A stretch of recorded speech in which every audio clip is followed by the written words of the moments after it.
Hello welcome to my YouTube channel physics miracle by Roshan Singh. आज सीटीभीटी को एकदम इम्पोर्टेंट एउटा डेरिवेसन हामी पढ्न गइरहेका छौँ। Define photo electric effect and discuss Einstein photo electric equation. अब फोटो इलेक्ट्रिक इफेक्ट भनेको के हो? The phenomenon of emission of electron from the metal surface when radiation of suitable frequency is allowed to incident on it.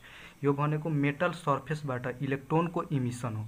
कुन बेला हुन्छ? जुन बेला जब एउटा फोटोन ह्याभिङ एकदम फ्रिक्वेन्सी सुटेबल फ्रिक्वेन्सीको फोटोन जब इन्सिडेन्ट गर्छ मेटल सर्फेसमा, त्यो बेला के हुन्छ? इलेक्ट्रोनको इमिसन हुन्छ। इलेक्ट्रोनको इमिसन हुन्छ, जुन इलेक्ट्रोन भी भेलोसिटीले के गर्छ? मुभ गर्छ। The phenomenon of emission of electron from the metal surface when radiation of suitable frequency is allowed to incident on it is known as photo electric effect. अब इन्सिडेन्ट फोटोनको energy कति हुन्छ? E equal to HF, where H is the Planck's constant and F is the frequency of radiation हुन्छ।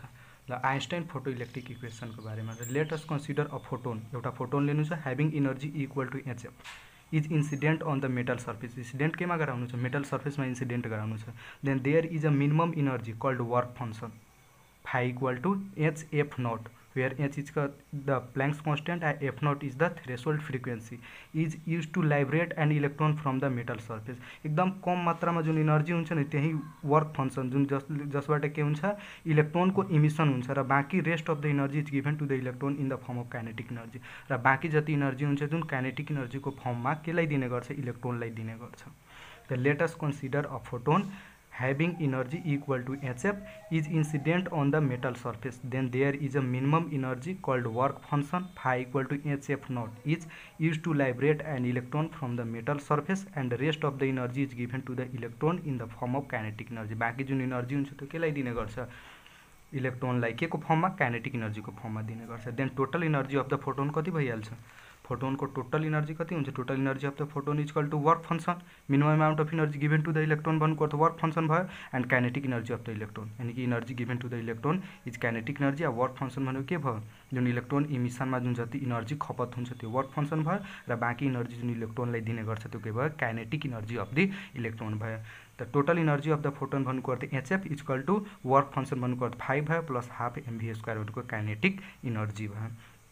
where H is the Planck's constant, F is the frequency of radiation। H भनेको अर्थ Planck's constant by F is the frequency of radiation भयो। तो H को value कति हुन्छ? 6.62 × 10 को power minus 34 जुल second. F को त फ्रिक्वेन्सी त आफ्नो समय डिपेन्ड गर्छ, भर पर्छ, फरक हुन्छ। तो HF is equal to HF naught. अब फाइ को भ्यालु कति हुन्छ? फ्रम माथि इक्वेसनबाट HF नॉट, फाइ को value HF naught plus half mv max को होल स्क्वायर। तो हाफ mv मैक्स निकाल्नु पर्यो भने यो यतातिर आइहाल्छ, तो HF माइनस HF नॉट। अब H त दुईटैमा कमन छ, तो H F minus F naught. F naught is the threshold frequency भयो। के भयो? Threshold frequency, where F naught is the threshold frequency, where F naught is the threshold frequency। तो half mv max whole square is equal to h c by lambda minus c by lambda naught, यानी कि f is equal to c by lambda formula हुन्छ।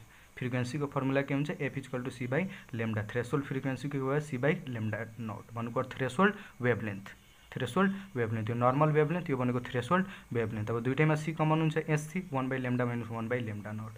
तो equation 1, 2 र 3 तीनटै भनेको अर्थ के भयो? Equation 1, 2 and 3 are the different forms of photo electric equation. यो नै भयो आइन्स्टाइन फोटो इलेक्ट्रिक इक्वेसन को तीनटा फर्म्स भयो। Okay, thank you.